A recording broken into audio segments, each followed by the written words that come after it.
Baik, terima kasih terus bersama kami dalam Selamat Pagi Satu Malaysia dan juga terima kasih kepada para rakan-rakan kita yang telah pun memberikan pandangan mereka tentang apa yang kita akan sembangkan sebentar lagi bersama tetamu kami, Saudara Salin Abang Penerangan Kewangan.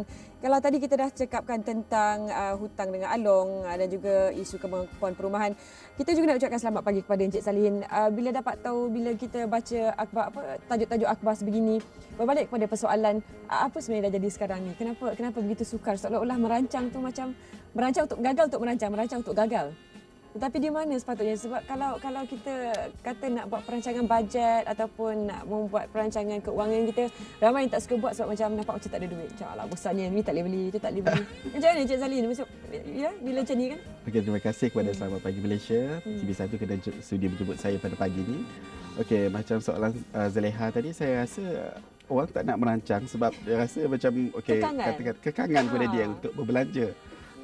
Tapi kita harus ingat bila kita merancang, maknanya kita nak mengelakkan sesuatu. Perancangan adalah satu yang kita nak pergi ke depan. Kita merancang.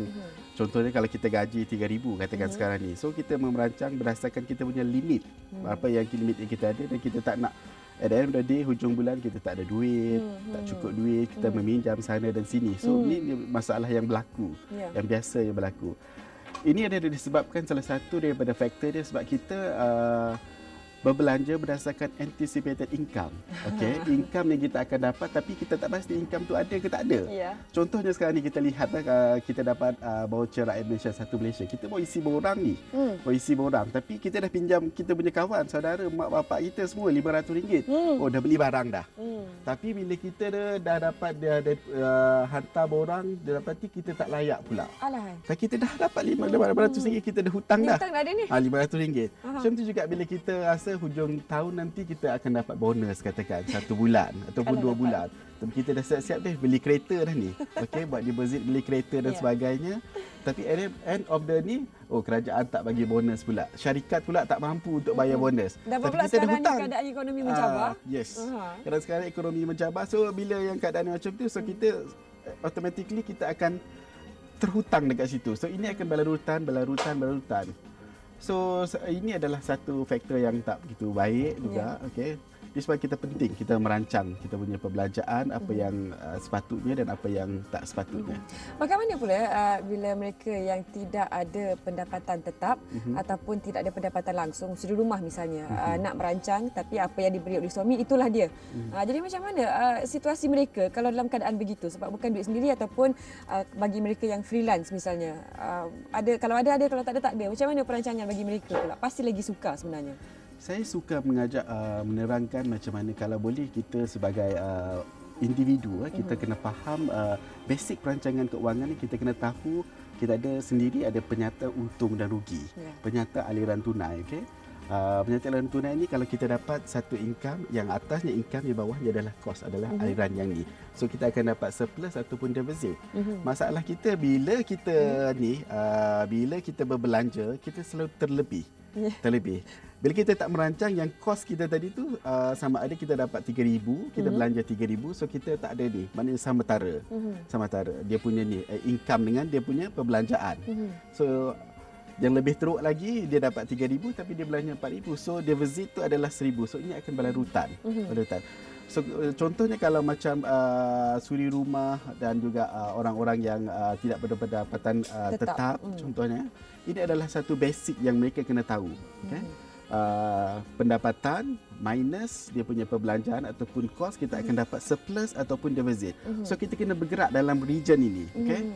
Kalau kita tak cukup pendapatan, contohnya, pernah tak kita terfikir kalau kita punya pendapatan 3,000, akan datang kita punya perbelanjaan dengan inflasi, dengan keadaan ekonomi tak menentu, kenaikan kos dan sebagainya. Ada tak kita terfikir dengan gaji 3,000 tu boleh tak kita sustain? Atau kan boleh tak kita akan hidup yang akan datang ni? Kita akan ada anak, kita akan ada kereta kena bayar road tax dan sebagainya. Bila keadaan yang macam tu, 3,000 ni cukup tak? Pernah tak kita terfikir? Okey, yang akan datang ni, kita kena dapat income berapa, pendapatan berapa, supaya kita boleh dapat sedikit surplus ataupun penjimatan ataupun saving dekat situ yang kita boleh laburkan untuk diri kita sendiri untuk tujuan masa-masa emergency contohnya. Ada kematian, ada kesakitan. Tapi apa yang terjadi sekarang ni kebanyakannya orang berbelanja 3,000, katakan gaji dia 3,000, dia belanja 3,000. So tak ada langsung dia punya saving dekat situ. So bila ada kematian, emergency semua sekali, so dia start minjam. Minjam orang sini, minjam orang sana, saudara mara. At the end of the day, ini yang kita dapati sekarang ni masalah-masalah contohnya alung, pinjam dengan alung. Hutang 8,000 jadi 16,000, jadi 32,000. End of the day, krisis dan konflik. Ada yang sehingga sampai membunuh diri pun ada juga. Ini masalah dia. Okey, baik Encik Salihin. Kalau cakap tentang simpanan, secara idealnya yang disarankan oleh pihak Pemerintah Kewangan ialah 10% daripada gaji kita. Tapi apa juga yang diutarakan oleh rakan-rakan saya, terutama yang dah berumah tangga, ada anak bukan seorang, dua, tiga, bukan tak simpan liha, tapi awal bulan simpan, hujung bulan mesti kena pecah balik tabung tu. Jadi kata orang hidup daripada satu gaji ke satu gaji. Apa cara lagi yang mereka boleh buat sebenarnya? Sebab nak simpan memang tak boleh. Itulah yang saya bagi tahu tadi. Kita kena faham penyata untung tu. Okay? Sebab kita jarang kita melihat kalau kita punya, saya ambil contoh yang mudah, gaji 3,000 tadi kan. Okey, kita tak lihat bahawa gaji 3,000 ni contohnya kenaikan kos kita dengan upah yang kita dapat tu dia tak setara. Contohnya kenaikan kita punya perbelanjaan 20%, tapi tiap-tiap tahun kita punya kenaikan gaji 10%. Of course kita akan berada dalam keadaan defisit. Keadaan kekurangan, dan tiap bulan 10% kita akan kurang. So benda ni bila berlalu tadi akan jadi kalau sebulan 10, kalau setahun maybe 120% dia punya kenaikan tu. So ini akan berlarutan. Bila keadaan ini terjadi, saya rasa kita kena berfikir sikit. Kita fikir, tengok balik jumlah pattern kita punya perbelanjaan tu. Yang di atasnya pendapatan, sama ada kita kena buat analisa sikit. Sama ada kita nak tambah pendapatan dengan membuat pekerjaan-pekerjaan sampingan yang lain, ataupun maybe kita boleh kerja ni, gaji dia banyak ni, 3 tahun kita dah kerja, katakan gaji dia masih 3,000 juga. So kita punya kos sekarang ni dah naik dah. Bukan 3,000 lagi dalam masa 3 tahun tu, tapi telah jadi 4,000, katakan dia 5,000. So kalau kita berada di dalam situasi yang sama, of course kita akan berada dalam keadaan ekonomi yang secara individu akan keadaan yang teruk. So kita kena lihat. Contoh yang tu juga kita boleh tengok tambah pendapatan, tapi kita juga boleh tengok dari segi yang bawah, kos. Kita tengok balik. Mana nak kurang, okey? Mana yang nak diikat? Mana yang kita nak reducekan? Encik Salin, okey, saya kena mencelah kat situ. Antara perancangan dan juga secara realitinya ataupun mungkin alasan, ada yang kata dah tak boleh nak kurang kat mana dah. Mungkin terpaksa cari kerja part time pula, cari kerja sambilan pula. Ini juga tidak praktikal untuk semua orang kalau nak cari kerja praktikal. Jadi kalau boleh kita kurangkan, kat mana yang kita nak kurangkan? Saya selalu, bila saya selalu juga mendapat feedback, mendapat komen, cerita-cerita saya mendengar. Okay, bila kita sebelum kita berkahwin, katakan kita boleh makan KFC, McDonald 4 kali sebulan, katakan. Bila kita dah berumah tangga, ada anak semua sekali pun sebulan pun tak pernah. So benda ni akan menyebabkan kita rasa tertekan. Okay, dulu kita enjoy life kita. So enjoy life kita, tapi sekarang ni kita tak boleh dah. Dia akan menyebabkan konflik dan menyebabkan ada krisis dalam kita. So kita kena memikirkan satu perbelanjaan yang keperluan, dan juga sebab kita kena bezakan keperluan dan needs, kehendak. Okey, kehendak kita ni luas, semua benda yang kita nak. Orang nak ke bulan, kita pun nak ke bulan. Orang nak pakai Mercedes, kita pakai Mercedes juga. Tapi kena ukur baju di badan sendiri pula. So kita, kemampuan kita banyak ni. Keselesaan yang kita ada dari segi keuangan kita banyak ni, tapi kita selalunya kita terlebih daripada yang kita ni. So itu yang jadi masalah kepada kita. Okay, saya masih ingat lagi kalau mak saya pesan, kalau kita tak ada duit, kita duduk diam. Mak saya kata kalau kita ada duit, kita boleh jalan. Okay, itu pesan mak saya dia selalu bagi tahu saya. Itu apa yang terjadi sekarang ni, kalau kita tak ada duit pun kita nak telefon yang canggih-canggih, gadget yang canggih-canggih, kereta yang besar. Sebab tu jadi benda-benda tu sebenarnya at the end of the day dia memakan diri sendiri. Kita akan diakhirinya kita akan berada dalam keadaan yang berhutang. Bukan kita memiliki, dia yang memiliki kita pula. Betul. End of the day kita bekerja untuk seseorang. Contohnya kalau kita bekerja sekarang ni, instead of kita dapat pendapatan, kita bekerja untuk, kalau kita berhutang dengan bank, kita bekerja untuk bank. sebab kita serviskan dia punya interest dan sebagainya, bunga dan sebagainya pada bank. So kita tak nak di hujungnya kita jadi yang macam ni. So apa matlamat kita sebenarnya? Itu malam tu. Yeah. Itu saranan pada anda semua. Okey, satu lagi, kalau mereka yang baru saja menjadi baru dapat ijazah, baru graduate dan dapat pendapatan yang masih boleh merancang supaya mengelakkan daripada perkara-perkara yang kita bincangkan ni berlaku lah. Tapi bagaimana pula mereka yang dah menjadi ketua keluarga, usia dah 30-40 tahun, hutang banyak, macam mana nak perlahan-perlahan buang hutang tu sikit-sikit? Sekarang ni kalau kita tengok yang macam dari bank negara pun membuat kaunseling kaunseling. Kalau kita tengok sekarang ni hutang kad kredit satu masalah juga kepada negara kita, di mana hutang kad kredit. Sebab sekarang ni kita ambil pendekatan yang mudah aja. Kita tak payah baca buku ke apa semua sekali. Kita hidup dalam kita punya means kita sendiri. Okey, kita ukur baju di badan diri kita sendiri, kita dapatkan income banyak ni 3,000 katakan, kita berbelanja dalam ruang lingkup yang 3,000 tu saja. Okey, kalau kita nak lebih maknanya kita kena usaha lebih.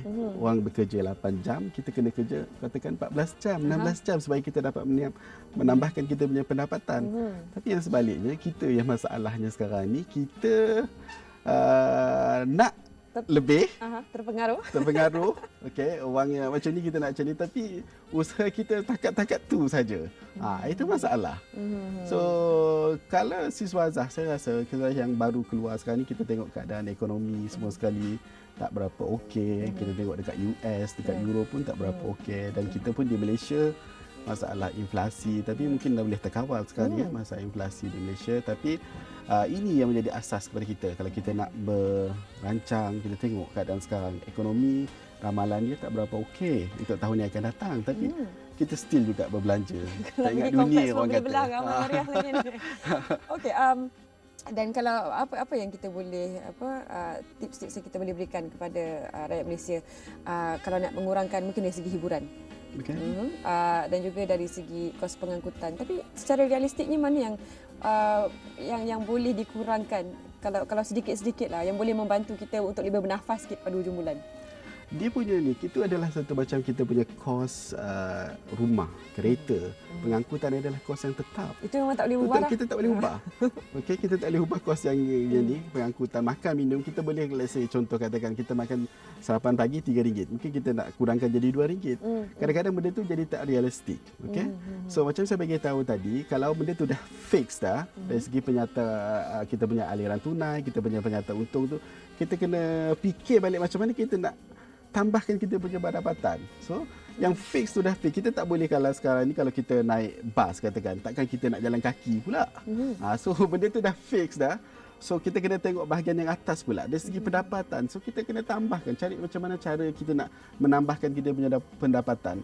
Instead of kita, bila kita bercerita pasal ni, kita selalu berfikir kita mengurangkan kita punya perbelanjaan, mengurangkan kos. Tapi saya rasa itu adalah satu jalan yang tidak berapa bijak. Kalau benda yang dah fix yang macam tu, kita tak boleh elak. Maknanya kena tak kena, kita kena hadapi juga. Perbelanjaan tu dah tetap. Cuma kita fikirkan balik macam mana kita boleh menaikkan kita punya pendapatan pula. So kita ada lebihan dekat situ. Dan ada salah seorang penonton kita yang mengatakan tiada solusi terbaik dalam kos kehidupan yang semakin meningkat. Kalau bercakap mengenai perancangan keuangan mudah, tapi bila dipraktikkan agak sukar sebenarnya. Macam mana pandangan Cik Salim bila diberikan feedback sebegini? Okey, dia punya matlamat, kita kena tentukan matlamat kita satu. Okey, bila kita dalam apa-apa yang kita buat pun matlamat kena clear. Okey, di hujungnya kita nak macam mana? Okey, kita tak nak di hujungnya kita akan berhutang dan akhirnya jadi masalah-masalah yang macam alung tu. So kita kena fokus. Kalau kata contohnya, kalau end of kita punya hidup 40 tahun kita nak niaga katakan, 50 tahun kita nak retire bersara semua sekali. So kita kena buat kiraan. Kiraan macam mana income ataupun gaji, allowance ataupun bonus yang kita dapat tu, boleh tak kita menyediakan modal dalam masa 40 tahun kita nak berniaga? Ataupun boleh tak kita dengan income, perbelanjaan dengan kita punya income, pendapatan kita, boleh tak kita sustain untuk kita bersara pada umur 50 tahun, 55 tahun? Cukup tak? Itu yang kena ditengok, kita tak semak benda tu. Okey, sekarang ni tengah muda, tengah boleh bekerja, duit ada, memang senang hati. Kalau apa masalah sekalipun masih lagi dalam usia yang mampu untuk menyelesaikan masalah keuangan. Tapi lagi 20 tahun, 30 tahun, ramai di antara kita akan bersara. Mungkin ada yang di antara kita dah pun bersara. Dan kalau ikut kajian KWSP sekalipun, dalam masa 3 tahun duit PF tu habis. Betul. Jadi macam mana untuk merancang bersara nanti? Sebab nak mencari pekerjaan pada usia 60-70 tu mungkin bukan sesuatu yang mudah untuk semua orang. Macam mana perancangan dari segi itu pula? Okey, kita kena membuat macam saya bagi tahu tadi, kita kena buat matlamat kita, okey. Macam Zaliha bagi tahu tadi, kajian KWSP banyaknya kita tak merancang persaraan kita. Tapi kos untuk bersara itu adalah tinggi. Sebab pada waktu itu kita punya kesihatan mungkin tak berapa elok, tak berapa baik dan semua sekali, dan kos-kos yang ini akan meningkat.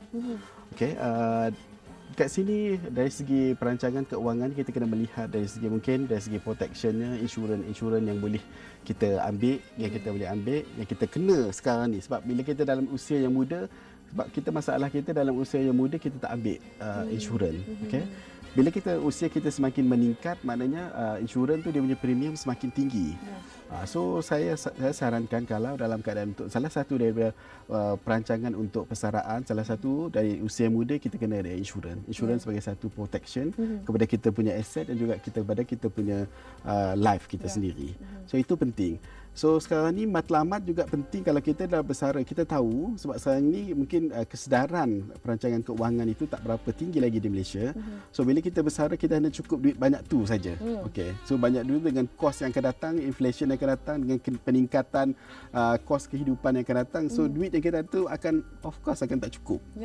So kita kena start melihat asset allocation kita, mana kita nak letak yang bagi kita return ataupun return on investment yang boleh kita sustain untuk selepas post kita punya persaraan tu. Okey. Kalau dia punya kehidupan tu, kalau kita lepas bersara 55, kalau kehidupannya 5 tahun, okey. Kadang-kadang ada sekarang ni 85, 70 tahun, 20 tahun lagi. So sama balik dengan kita punya ni. So kita kerja 50 tahun, 25 sampai 50, post persaraan 25, 75. So kita kena ada income untuk sustain kehidupan kita pada masa 25 tahun. So macam mana? So kena difikirkan. Ramai yang ganggu kepala pagi ni bila bercakap tentang ni. Selalu Cik Salin, ini ialah orang-orang muda yang mendirikan rumah tangga. Kalau ikut katanya memanglah kalau boleh nak sekali seumur hidup. Jadi bila sekali seumur hidup tu memang belanjanya memang gah lah. Gaunnya pun dah ada yang sampai 3-4 ribu sepasang. Itu murah sekarang. Jadi dari segi perancangan untuk perkahwinan, macam mana kita dengar kamu mahalnya nak kahwin. Tetapi dalam kita nak memulakan hidup baru tu dengan cara yang kita nak dan akur kepada kemampuan diri sendiri, ini memang daripada dulu dipertikaikan macam kenapa kena kahwin mahal-mahal. Okey, saya melihat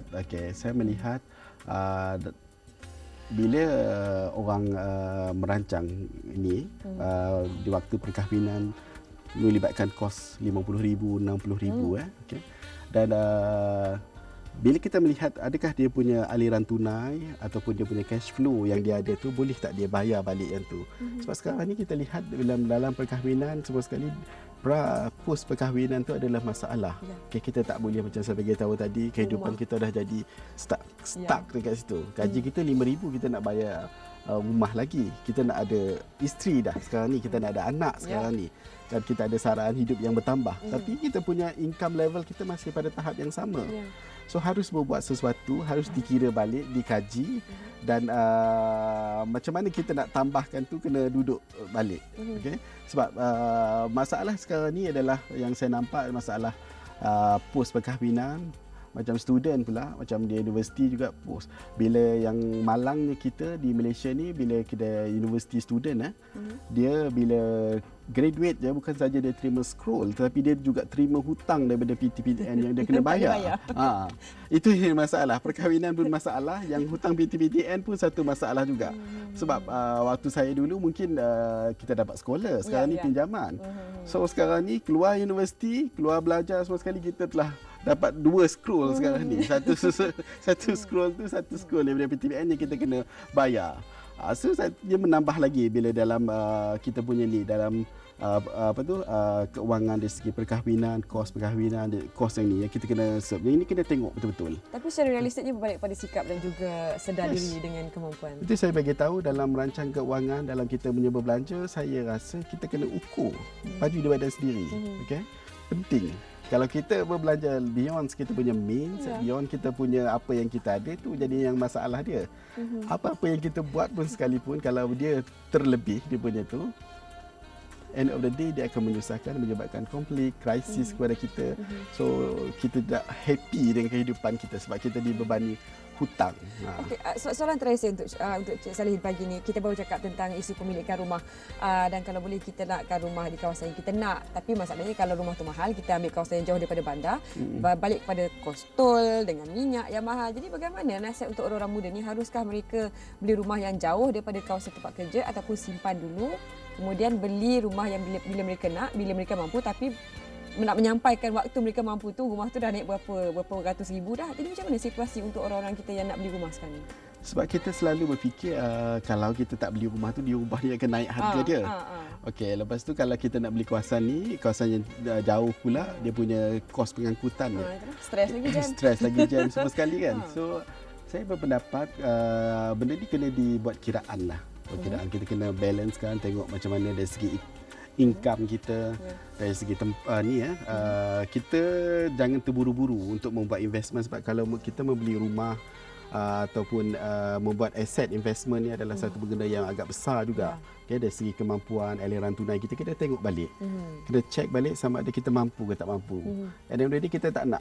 Kita kena bersikap dalam kita merancang end of the day, objektif matlamat kita kena nak kehidupan kita ni happy, tenang. Itu yang kita nak. Bukan ada ketakutan. Ketakutan dan sebagainya. Maknanya bersabar dulu. Bersabar dulu. Terima kasih Encik Salihin. Kita harapkan rakan-rakan kita yang menonton pagi ini mendapat sebanyak manfaat yang mungkin. Rancang dan kenal kemampuan dan ukur baju di badan sendiri. Memang nasihatnya tidak begitu gemar didengar, tapi itulah hakikatnya.